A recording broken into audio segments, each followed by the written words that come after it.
కారుణ్య నియామకాలపై high court విస్మయం వ్యక్తం చేసింది.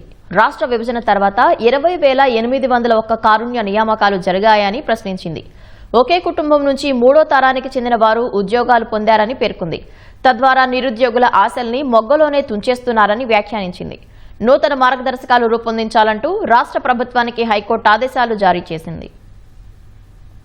రాష్ట్ర విభజన జరిగాక వివిధ ప్రభుత్వ శాఖలు, కార్పొరేషన్లలో 20,801 కారుణ్య నియామకాలు జరగడంపై హైకోర్టు ఆందోళన వ్యక్తం చేసింది. వీరిలో కొందరు ఒకే కుటుంబం నుంచి మూడో తరానికి చెందిన వారు ఉన్నారని పేర్కొంది. కారుణ్య నియామకం విషయంలో మరణించిన ఉద్యోగి కుటుంబం ఆర్థికంగా బలంగా ఉందా లేదా అనే విషయాన్ని ప్రధానంగా చూడాలని సూచించింది. ఆ కుటుంబ ఆర్థిక వనరులు ప్రభుత్వం నిర్ణయించిన ప్రమాణాల కన్నా తక్కువగా ఉంటే వారికి ఉద్యోగానికి బదులు పరిహారం చెల్లించాలని స్పష్టం చేసింది. సుప్రీంకోర్టు తీర్పులకు అనుగుణంగా కారుణ్య నియామకాలకు సంబంధించి నూతన మార్గదర్శకాలు 3 నెలల్లో రూపొందించాలని రాష్ట్ర ప్రభుత్వాన్ని ఆదేశించింది. మృతి చెందిన ఉద్యోగిపై ఆధారపడిన వారి ఆర్థిక సామర్థ్యం, కారుణ్య నియామకానికి బదులుగా ఇచ్చే ఎక్స్గ్రేషియా, పొరుగు సేవలు లేదా తాత్కాలిక లేదా ఒప్పంద ప్రాతిపదికన ఉపాధి కల్పన వంటి అంశాలను మార్గదర్శకాల్లో స్పష్టంగా నిర్వచించాలని చెప్పింది. హైకోర్టు న్యాయమూర్తి జస్టిస్ ఎన్ విజయ్ ఇటీవల ఈ మేరకు తీర్పు ఇచ్చారు. తీర్పు ప్రతిని సాధారణ పరిపాలన శాఖ ముఖ్య కార్యదర్శికి పంపాలని రిజిస్ట్రీని ఆదేశించారు.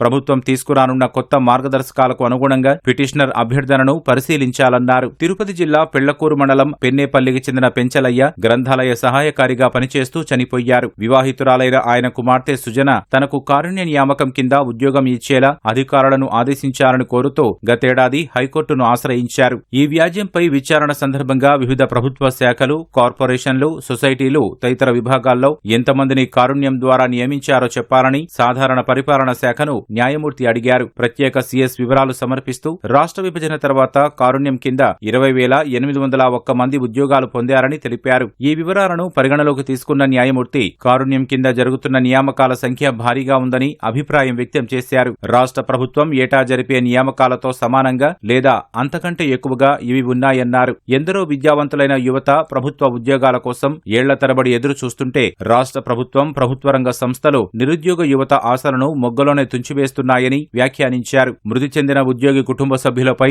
అతి కారుణ్యం చూపుతూ నిరుద్యోగ యువతపై దయ లేకుండా వ్యవహరిస్తున్నారని పేర్కొన్నారు. కొన్ని కుటుంబాల్లో ఇప్పటివరకు ఒక్క ప్రభుత్వ ఉద్యోగమూ లేక తీవ్ర ఆర్థిక ఇబ్బందులు పడే నిరుద్యోగ యువత ఉన్నారని హైకోర్టు వ్యాఖ్యానించింది. కారుణ్య నియామకం కోరే వారికి మాదిరిగా తమ కష్టాలను చెప్పుకోవడానికి నిరుద్యోగులకు వేదిక లేదని పేర్కొంది. కారుణ్య నియామకానికి కేవలం అర్హతనే చూస్తారు తప్ప వారి పనితీరు, సామర్థ్యాన్ని పరీక్షించే విధానం ఉండదని వ్యాఖ్యానించింది. సానుభూతిని అడ్డం పెట్టుకుని ఈ నియామక ప్రక్రియను దుర్వినియోగం చేస్తున్నట్లుందని న్యాయమూర్తి ఆక్షేపించారు. భార్య, కుమారుడు, కుమార్తె, తల్లిదండ్రులు మాత్రమే దానికి అర్హులని స్పష్టం చేసింది. ఈ నిర్వచనం కాలక్రమేణా మృతుడి సోదరులు, అక్కా చెల్లెళ్లు, మేనల్లుళ్లు, మేనకోడళ్లకు విస్తరించిందని వ్యాఖ్యానించింది. మరణించిన ఉద్యోగి చివరి జీతం, మిగిలి ఉన్న సర్వీసు కాలాన్ని పరిగణలోకి తీసుకుని ఎక్స్గ్రేషియా సొమ్మును నిర్ణయించాలంది. ఒకవేళ కుటుంబంలోని అర్హులకు ఉద్యోగం ఇవ్వడం తప్పనిసరి అయితే శాశ్వత ఉద్యోగిగా నియమించడానికి బదులు పొరుగు సేవల ఉద్యోగిగా నిర్దిష్ట కాలానికి నియమించాలని పేర్కొంది. ప్రత్యేక సందర్భాల్లో మాత్రమే కారుణ్య నియామకాన్ని